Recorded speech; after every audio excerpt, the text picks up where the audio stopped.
Retail mapping within Esri's Business Analyst tool. Within the mapping section of Business Analyst, a user can create maps and create a points of interest search. Here, the user will have the option to search for specific businesses within a given area. Here you can see that I've chosen my current map extent, meaning everything that I can see on my current map view.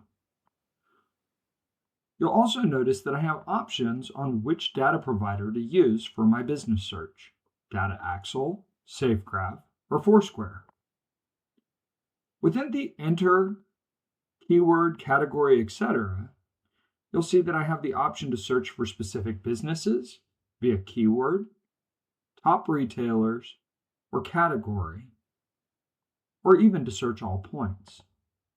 In this case, let's say that I'm interested in searching automotive businesses, specifically automotive dealers and service stations.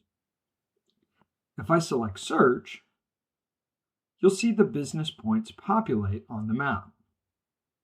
Now currently, the way that those are populating are using the same icons. If I want to change the way that I visualize these, I can go into the Style and map those based on a heat map, single symbols, or even unique symbols.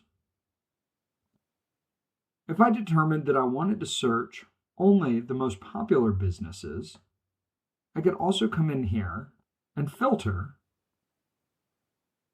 And maybe I'm interested in searching 7-Eleven, Exxon, Shell, and O'Reilly, as well as AutoZone. Here you can see the different points for all of those different businesses. If I was to select Create a PDF or image, you would get the corresponding legend to show where those businesses are located. You could also go through the process of updating each of the icon's logos. In this case, we have 7-Eleven. I could go in and import my own custom symbol. And then once I've done so, I can select Custom, and you'll see my entire logo database is available going forward. I would simply select the 7-Eleven logo of my choosing, and then I could move forward to the other businesses.